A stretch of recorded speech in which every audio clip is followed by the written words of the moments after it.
देखिए, मैं एनसीईआरटी पर ये पीआईएल भी डालने वाला हूँ कि आपने जो हिंदुस्तान शब्द इस प्रकार बता दिया कि विदेशियों ने हमें दिया है, ये बहुत ही गलत है। नमस्कार, मैं चिंटू मिश्रा, झारखंड रामगढ़। मैं पेशे से संगीतकार हूँ और हमारे बीच हमारे आचार्य जी बैठे हुए हैं।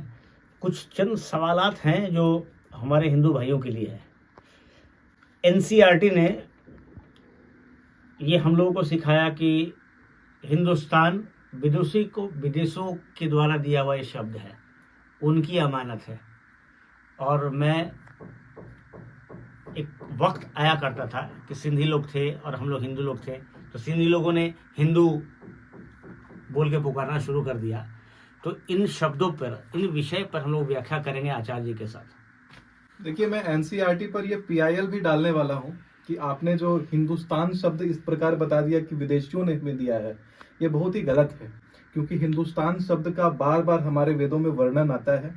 बृहस्पति अगम ग्रंथ में एक श्लोक का वर्णन है। वो श्लोक कुछ इस प्रकार है: हिमालयम समाराभ्यम यावत्तिंदु सरोवरम तम देव निर्मितम देशम हिंदुस्तानम प्रच्यते। तो हिंदुस्तान को देव निर्मित देश के रूप में यहाँ पर बताया गया है हमारे धर्मशास्त्रों में। फिर हमारे महाभारत के अश्वभेदिक पर्व में भी कई बार हिंदू शब्द का उल्लेख आता है। कालका पुराण में भी हिंदू शब्द का और कई बार उल्लेख है। ऋग्वेद में हिंदू, सिंधु और हिंदू और सिंधु और इंदु, इन तीनों शब्दों को एक दूसरे का पर्यायवाची बताया गया है, जिसका अर्थ बताया है गोरक्षक। तो इस प्रकार से एनसीईआरटी को ये बात अपनी सुधारनी पड़ेगी और ये जवाब भी देना पड़ेगा हमारे राष्ट्र को कि इस प्रकार से भ्रमित क्यों किया गया हमारे समुदाय को और हिंदू धर्म पर क्यों आक्रमण किया गया। क्योंकि हिंदू धर्म का धरातल ही हिंदू है।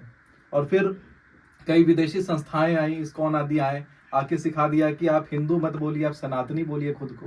तो इस प्रकार से हिंदू धर्म को पूर्णतः क्षतिग्रस्त ही नहीं, ध्वस्त करने का प्रयास किया गया। तो इस बात के ऊपर पीआईएल भी डालना चाहिए और उनको, उनके लिए जितना दंडनीय कार्य होना चाहिए एनसीईआरटी के ऊपर, वो भी किया जाना चाहिए। इसके ऊपर मैं पूर्ण रूप से सवाल उठाता हूँ।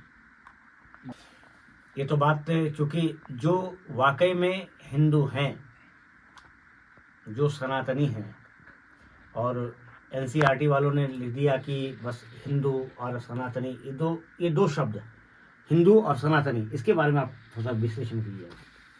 सनातन शब्द उस बात का उल्लेख करता है कि हम चिरकाल से यहाँ पर उपस्थित हैं, हम सनातन हैं, यानी ब्रह्मांड की उत्पत्ति से भी पहले से हम यहाँ पर, यानी कि धर्म की उत्पत्ति हो चुकी थी। जो जो सर्वदा ही यहाँ पर उपस्थित है वही सनातन है।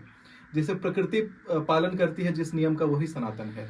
लेकिन जहाँ तक हिंदू शब्द का उल्लेख आता है, तो जैसा मैंने अभी उदाहरणों के रूप में बताया कि हमारे वेदों में बार बार हिंदू शब्द का वर्णन आता है और गोरक्षक हमें बताया जाता है।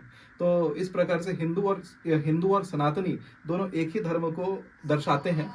लेकिन अब हिंदू हमें ना कहना, यह हमारे धार्मिक पटल को पूर्णतः ध्वस्त करने का कार्य है। इससे धार्मिक भावना भी आहत होती है और धार्मिक भावना आहत करने का भी जो आरोप है, मैं एनसीईआरटी को देता हूँ। क्या बात है, मैं आचार्य जी की बात से सहमत हूँ और मुझे लगता है कि आप तमाम जितने हिंदू भाई लोग हैं, बहन लोग हैं, माताएं लोग हैं, बहनें लोग हैं, आप भी सहमत होंगे। मैं आपसे गुजारिश करता हूँ कि गर्व से कहिए कि हम हिंदू हैं, हम हिंदू हैं। नमस्कार। नमस्कार।